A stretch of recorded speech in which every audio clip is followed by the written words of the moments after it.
Tailgaters. My name is Tailgate Nate. Welcome back to my channel. And today I'm going to be uploading my final top 25 poll for the month of October. Yes, next week my top 25 poll is going to be coming out in November. It's going to be coming out on November 1st. And what's going to happen now with my top 25 polls, usually, as you guys know, I compare them to the AP poll and USA Today poll. What's going to happen is I'm still going to release my rankings on Monday, but then you're going to get an extra video on Tuesday, and we're going to see how my rankings compare with the with the college football playoff rankings, and just see my reaction. And I think that's going to be a lot of fun. So that's what's coming up. Also, next week you're going to be getting an updated playoff picture video now that October would be over, and probably going to be doing one of those every couple of weeks just to see. But again, we'll see what happens there. That's my plan. But today, my week 9 top 25 poll. Some upsets that happened last week. Although it was supposed to be a quiet week, there were still some upsets that went down. Again, rankings changed a lot this week. Let me know where you guys have teams, and if you like what you see from me, you want to see more content, like, subscribe, comment, do anything you can to help support the channel. Would mean a lot to me.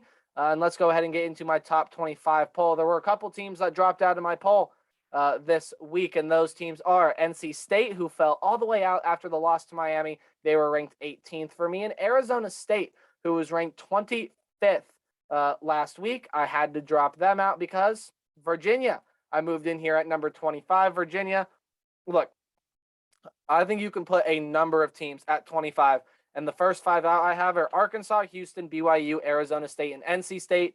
But you can also throw teams like Louisiana, App State, Oregon State even can climb back up there as well. But I decided to put Virginia in at 25, not only because Brennan Armstrong is leading the nation in passing yards, but because Virginia has one of the best offenses in the nation. Statistically, they're gaining a lot of yards. They're scoring a lot of points.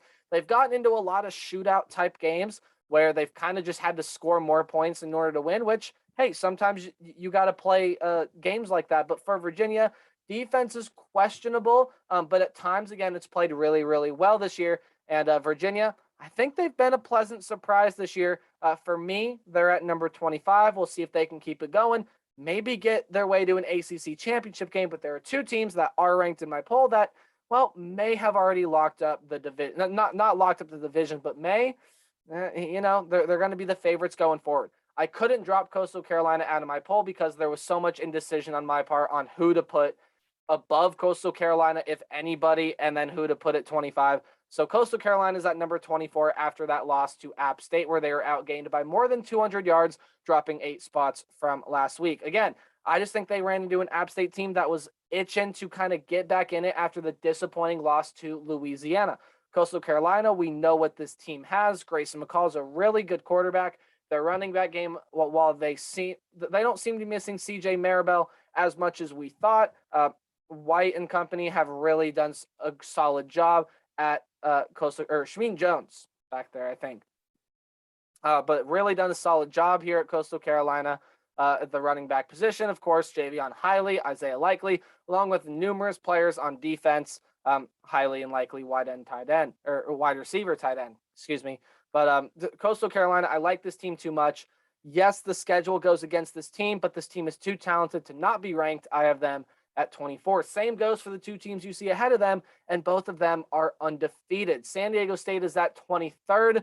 Again, they beat Air Force last week. And again, I'm not quite ready to rank this team as high as the AP and coaches poll have them because the offense is not quite there. And I'm wondering what's going to happen when, again, just like we saw with Iowa, what happens when that defense gets scored on, right? They play Fresno State this week and then Nevada next week. And those are going to be two very interesting and important games to the Mountain West race. I might be previewing them, so watch out for those. The Mountain West is getting really interesting this year. UTSA, I think, is the best team in Conference USA by far, and they move up a spot to 22nd. This team is playing exceptional football with Frank Harris and Sear McCormick. Everything I said last week applied. They blew out Louisiana Tech, but they got a lot of interesting games left on the schedule. UTEP, UAB are still on the schedule. UTEP has been a great surprise this year, and UAB, coming into this year, most people seem to think they were the best team in Conference USA, including myself, in which I picked them to win the conference. So for UTSA. They're definitely the front runners in the conference right now. They're playing some excellent football. They're at 22nd. And jumping back into the rankings for the first time in a long time is Iowa State at 21st. They beat then undefeated Oklahoma State. A really good win for this Cyclone program. They're starting to climb back up there. They're starting to gain their momentum back. Let's see how much farther Iowa State can take this because, again, they got to play Oklahoma here in about 3 weeks. So we'll see what happens there. But Iowa State starting to climb back up there. All right, into the top 20 now, and SMU moves up one spot to 20th. SMU still undefeated. They got to play Houston this week. That's going to be a very tricky and interesting game for them to play. But also for this SMU team, look, I think this SMU team is really good. They can absolutely be world beaters to Cincinnati if they can beat them, but they got to go on the road to do it. This is the team that's playing some really good football with Tanner Mordecai at quarterback. Again, their schedule might have you getting some second thoughts on, okay, how good is this SMU team? But that's what people are going to say about Cincinnati too. And again, you'll see where I have Cincinnati later in the video once we get up towards the top 5, right? But for SMU, playing some good football, chance for some statement wins now. They play Houston this week. Then in a couple of weeks, they got to go play Cincinnati. So we'll see what happens with SMU. Pittsburgh is up 3 spots from last week. They're at number 19. How about Pittsburgh? They're playing really good football. Kenny Pickett, I think, should be in the Heisman conversation. He's looked so good this year, as has much of this Pittsburgh team. Probably the favorites to win the ACC right now, unless you think Wake Forest is the favorite. And again, you don't see Wake Forest here, which means they're at least in the top 15. But Pittsburgh, they've played outstanding this year. They do have that one blemish on the record, though, the Western Michigan, which gives me some pause. Now, I know that was early in the season, but Western Michigan hung 44 on them, was able to beat them, and now Western Michigan doesn't look that great. But Pittsburgh, again, it's like Ohio State and Oregon. This is such a different team since playing that.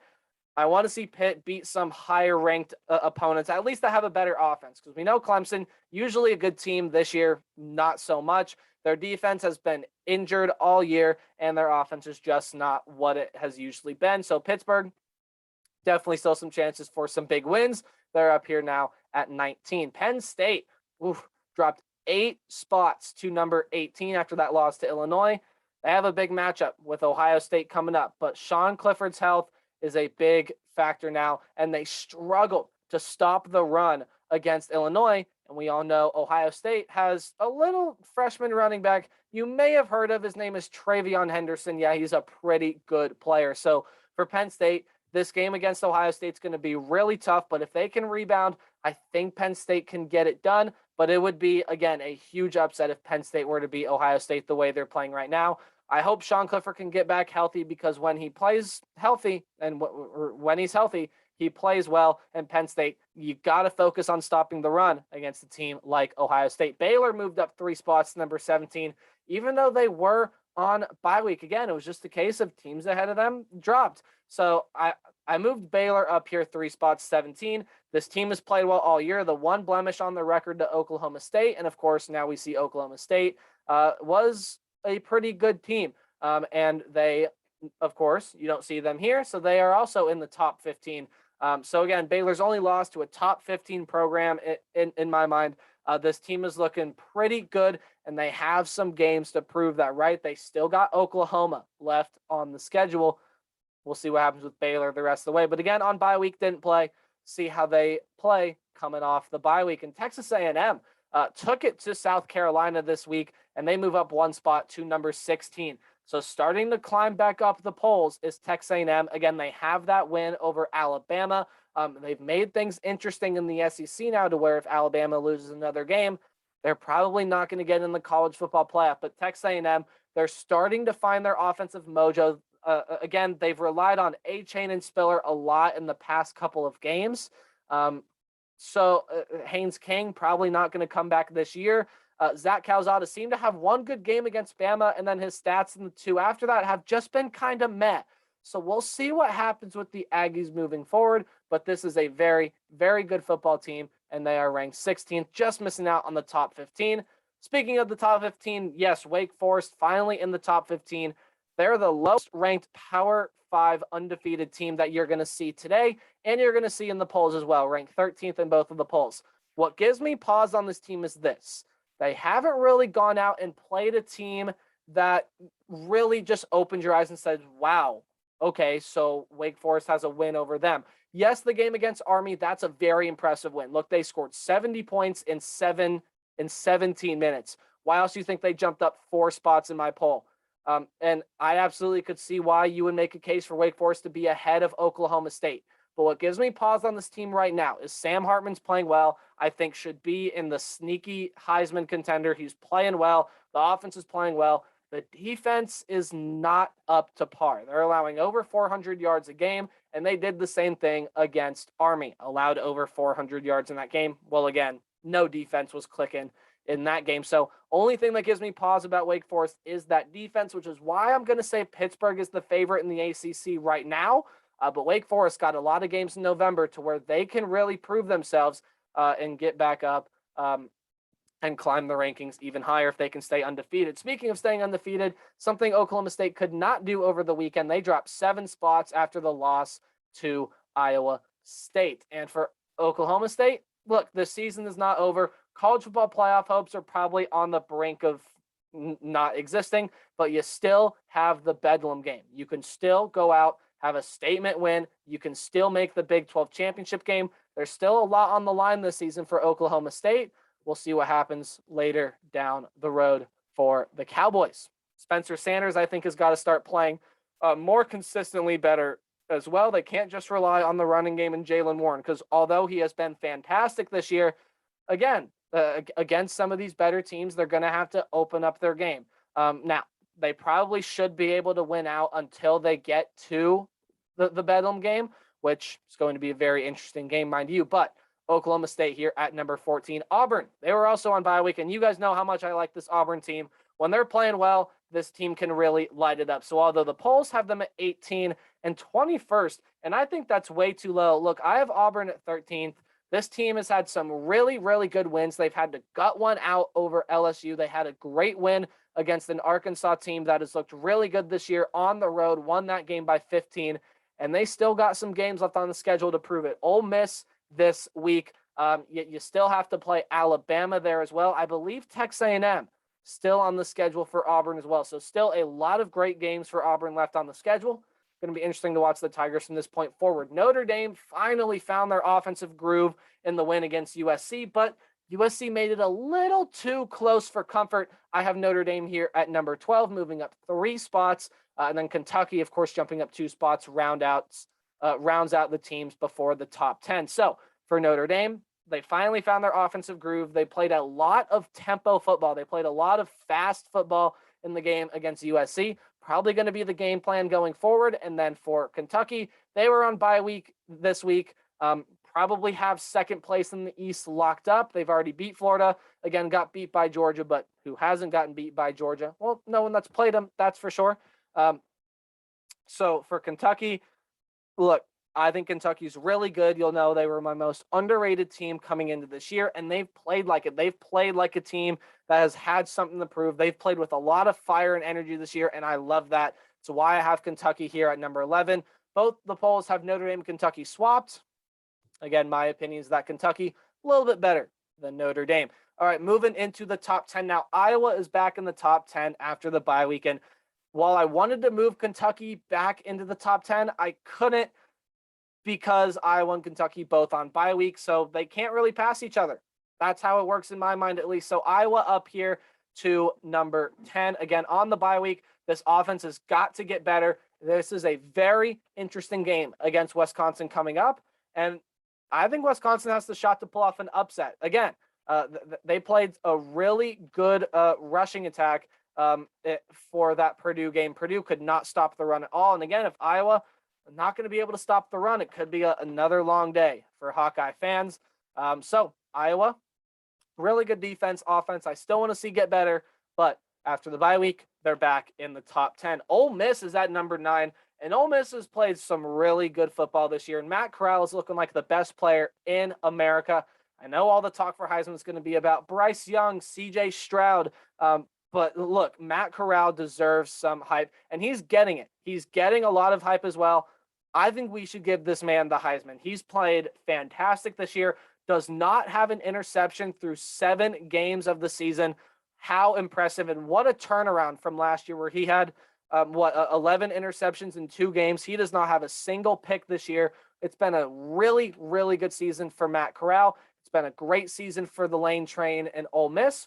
We'll see if they can keep it going. They got Auburn this week. Should be a fun game to watch. Oregon is up here at number 8, and this team finally started to look like the team that beat Ohio State in week 2.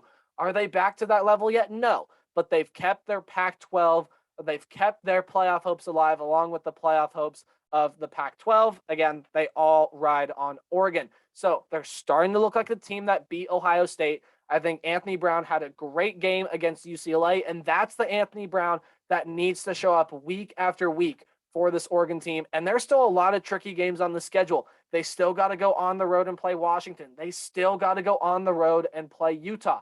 So there are still games on the schedule where Oregon can trip up. They got to be careful, but if they play like they played against UCLA and better, again, go back to the win against Ohio State. If they can play like that, we could see Oregon in the college football playoff if things go their way. So interesting to watch there. Michigan State coming off of the bye week, up 2 spots from last week. They are up to number 7. So Michigan State, they got to go play Michigan, who does not move after the win against Northwestern. Easy win for Michigan.